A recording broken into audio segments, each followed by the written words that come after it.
सुप्रभात बच्चों, आप लोग कुशल होइएगा, यह मेरा पूर्ण विश्वास है। अधिक से अधिक बच्चे इस क्लास में उपस्थित हुए होंगे और व्याकरण की इस पढ़ाई से लाभ लेते होंगे, यह भी मेरा पूर्ण प्रयास है। तो कल मैं आपको अलंकार पढ़ाया था। वैसे तो कई दिनों से ये अलंकार मैं पढ़ा रहा हूँ, लेकिन आज मैं आपको शब्द अलंकार का जो भेद है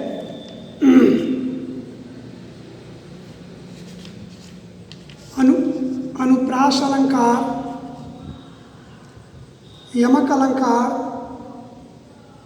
और श्लेष अलंकार,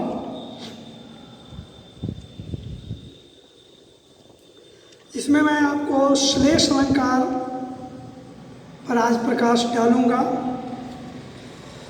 अगर ये श्लेष अलंकार को आप लोग भली भांति समझ जाइएगा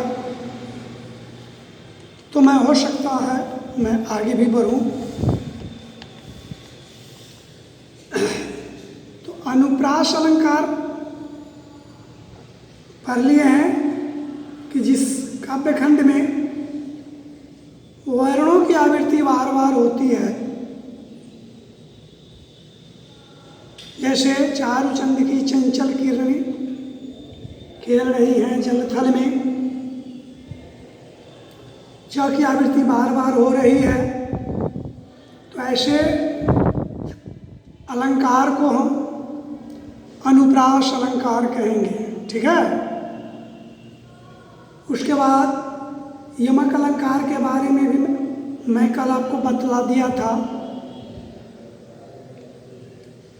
कि जब वर्णों की नहीं शब्दों की आवृत्ति बार बार हो और उस शब्द का अलग अलग अर्थ निकले तो ऐसे अलंकार को यमक अलंकार कहते हैं।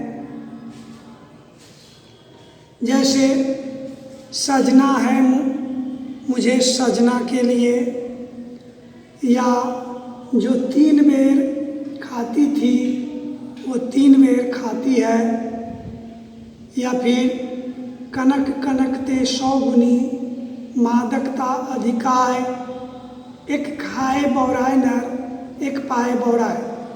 तो अभी जो मैं आपको काव्य खंड की कुछ पंक्तियां बताया हूँ उसमें किसी खास शब्द की पुनरावृत्ति हुई है, 2 बार आया है और दोनों बार उसका भिन्न भिन्न अर्थ हुआ है। तो ऐसे अलंकार को हम यमक अलंकार कहेंगे। कल भी मैं इस पर प्रकाश डाला था। और अब तीसरा है शब्दालंकार का तीसरा भेद है। प्रमुख अलंकार में, शब्दालंकार के प्रमुख अलंकार में तीसरा है श्लेष अलंकार। श्लेष अलंकार है कि वैसे काव्यखंड की पंक्तियां जिसमें शब्द, कोई खास शब्द एक ही बार आया है, लेकिन उसी एक शब्द का अर्थ भिन्न भिन्न होता है और वही एक शब्द जो आया वही उसी शब्द से चमत्कार उत्पन्न हुआ। तो जैसे मैं आपको कल बतलाया था इसके संदर्भ में भी कि चरण धरत चिंता करत चित्तवत चहु ओर, सुबरण को ढूंढत फिरत कवि व्यभिचारी चोर। फिर से सुन लीजिए, चरण धरत चिंता करत, चितवत चहु ओर,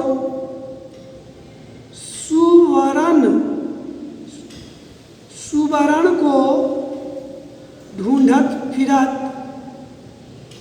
कवि व्यभिचारी चोर। तो यहाँ एक शब्द आया सुवर्ण।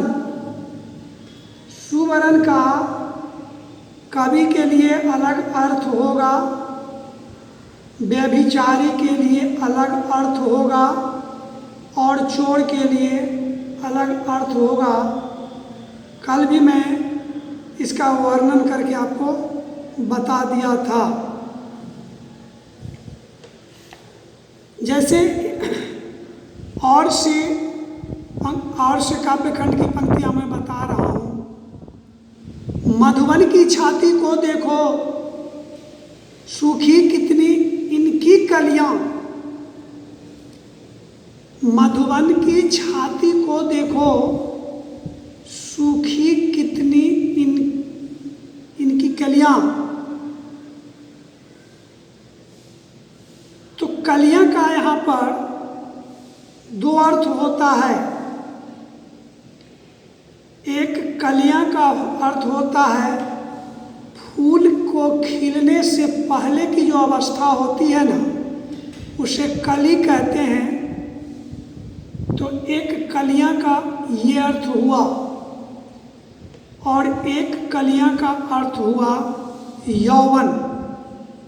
तो यौवन तो हम नहीं कह सकते हैं, यौवन से जस्ट पूर्व की जो अवस्था होती है उसे हम कलियां कहते हैं।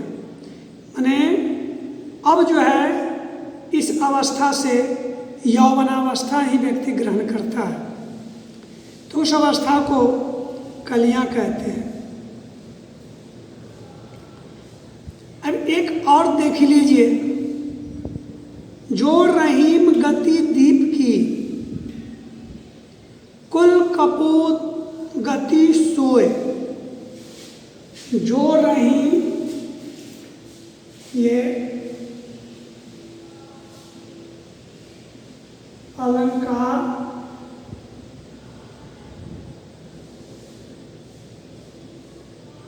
अनुप्रास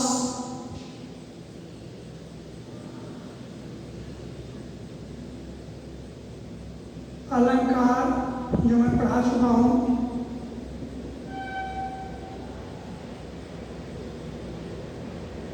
यमक अलंकार,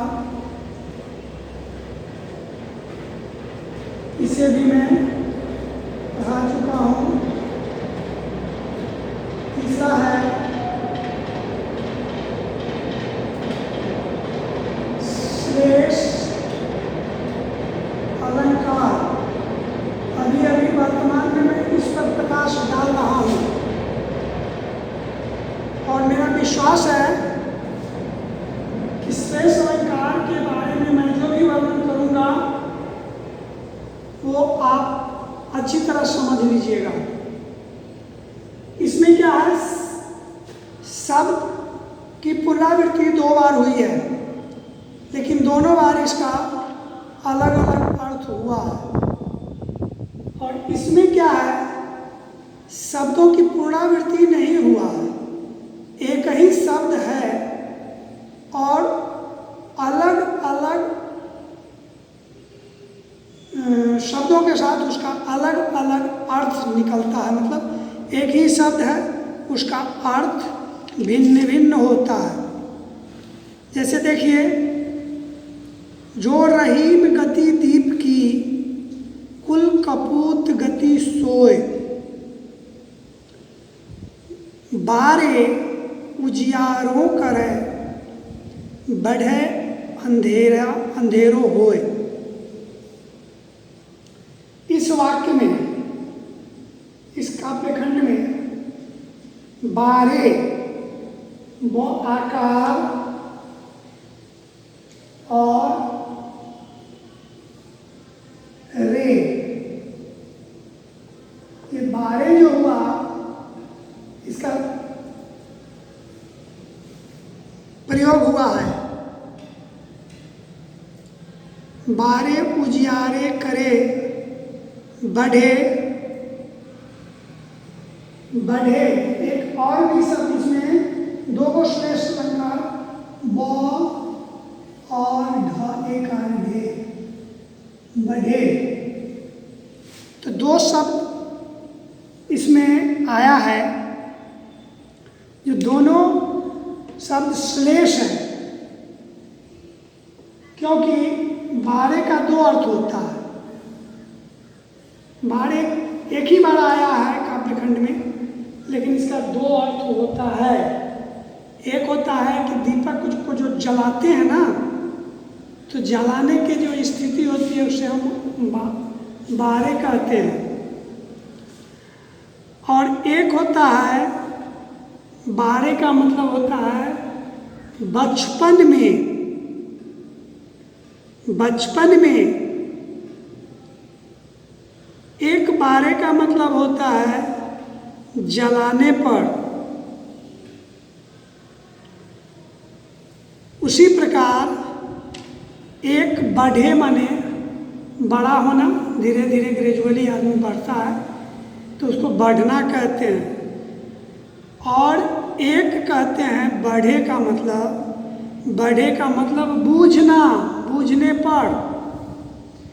एक बढ़े का मतलब होता है बड़ा होना, और एक बढ़े का मतलब बूझना होता है। जैसे हवा से दीपक बुझ जाती है ना, तो उसको बूझना को हम बढ़े कहते हैं। इसका अर्थ भी मैं बता देता हूँ। जो रहीम गति दीप की कुल कपूत गति सोए। रहीम कवि जी कहते हैं कि दीपक को जलाने के बाद वो बड़ी तेज रोशनी के साथ प्रारंभ में जलता है कि नहीं? तो जो रहीम गति दीप की कुल कपूत गति सोए, और धीरे धीरे उस दीपक की लौ मध्यम होती जाती है। एक समय ऐसा आता है कि बूझने की स्थिति में आ जाती है।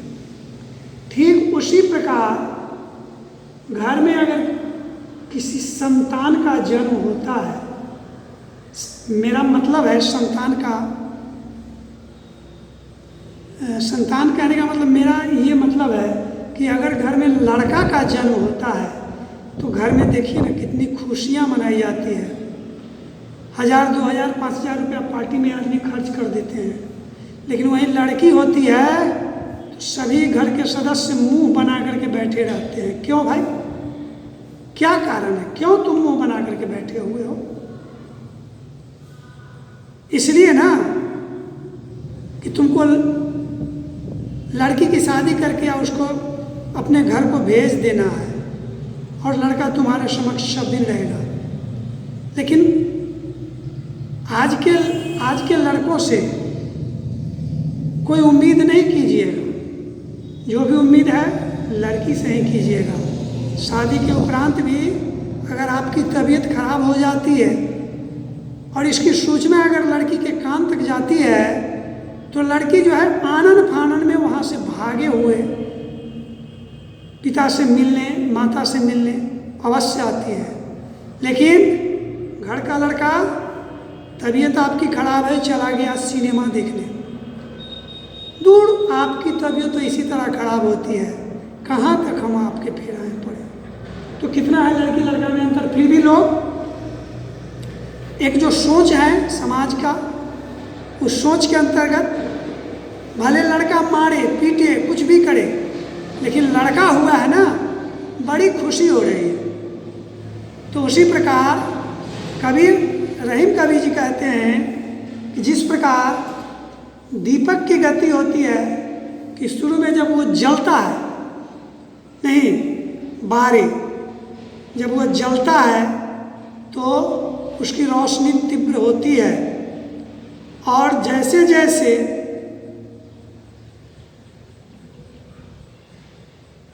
बचपना आता है उसमें नटखट की स्थिति होने लगती है, और धीरे धीरे धीरे धीरे वो ऐसा कर्म करते हैं ऐसा कर्म करता है कि जिससे खानदान का, कुल का नाम भी दुर्मिल हो जाता है। ठीक उसी प्रकार बारे उजियारे करे बढ़े अंधेरो होए, तो ये इसका अर्थ हो गया। तो ऐसे अलंकार को हम श्लेष अलंकार कहेंगे, जिसमें एक ही शब्द आया है और भिन्न भिन्न अर्थ उसके होते हैं। अब आइए, ये तो शब्द अलंकार हुआ।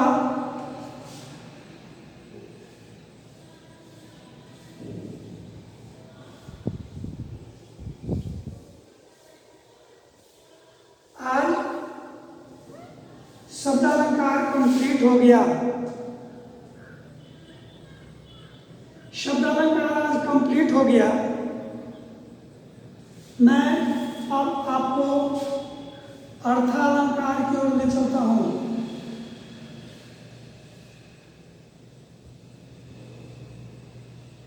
अर्थालंकार, इसमें क्या होती है? अर्थ जो होता है ना, अर्थ के कारण उसमें चमत्कार उत्पन्न होता है। ठीक है? तो ये अर्थालंकार जो है सो कितने प्रकार के होते हैं? अर्थालंकार तो होते हैं बहुत प्रकार के, लेकिन आपको 5 प्रकार हम पढ़ाते हैं। आपको ज़्यादा अभी पढ़ा करके क्या करेंगे? एक में उपमा अलंकार, 2 में रूपक अलंकार, एक में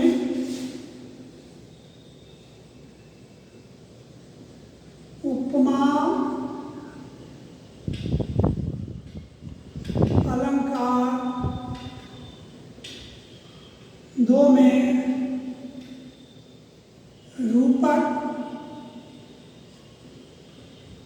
अलंकार, 3 में उत्प्रेक्षा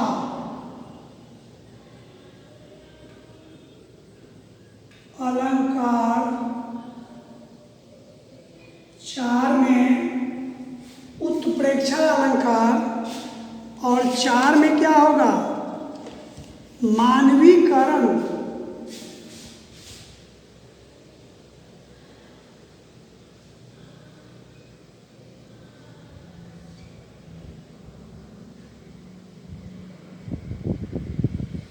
अलंकार 5वां में होगा अतिशयोक्ति। अतिशयोक्ति अलंकार जो है, ये पढ़ना ये बिल्कुल आसान है, समझे कि नहीं? लेकिन हम तो यहाँ से चलेंगे।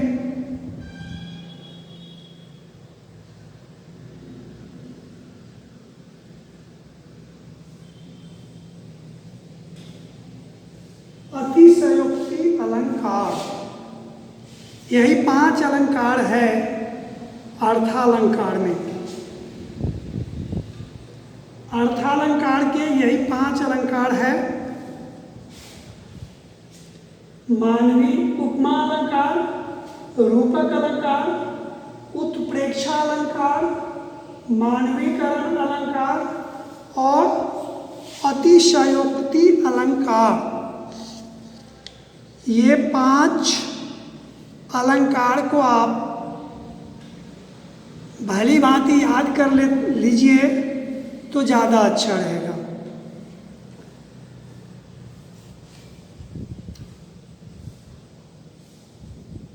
आज मैं इस अलंकार पर प्रकाश नहीं डालूंगा, क्योंकि अतिशयोक्ति, यमक और श्लेष, ये अलंकार को मैं जो पढ़ाया हूँ इसको समझने के लिए आपको 24 घंटा का वक्त दे रहा हूँ। आप प्रयास कीजिएगा और अलंकार को पहचानने का कोशिश कीजिएगा शब्दालंकार में जाकर के। शब्दालंकार में मात्र 3 ही अलंकार होंगे, अतिशयोक्ति, अनुप्रास अलंकार, यमक अलंकार और श्लेष अलंकार। श्लेष मतलब होता है चिपकना। एक ही शब्द से कई शब्द चिपके होते हैं, कई अर्थ, एक ही शब्द से उसके कई अर्थ उसमें छिपे रहते हैं, चिपके रहते हैं, इसलिए उसका नाम श्लेष अलंकार पड़ा। वैसे ये अर्थालंकार के 5 भेद मैं लिख दिया हूँ।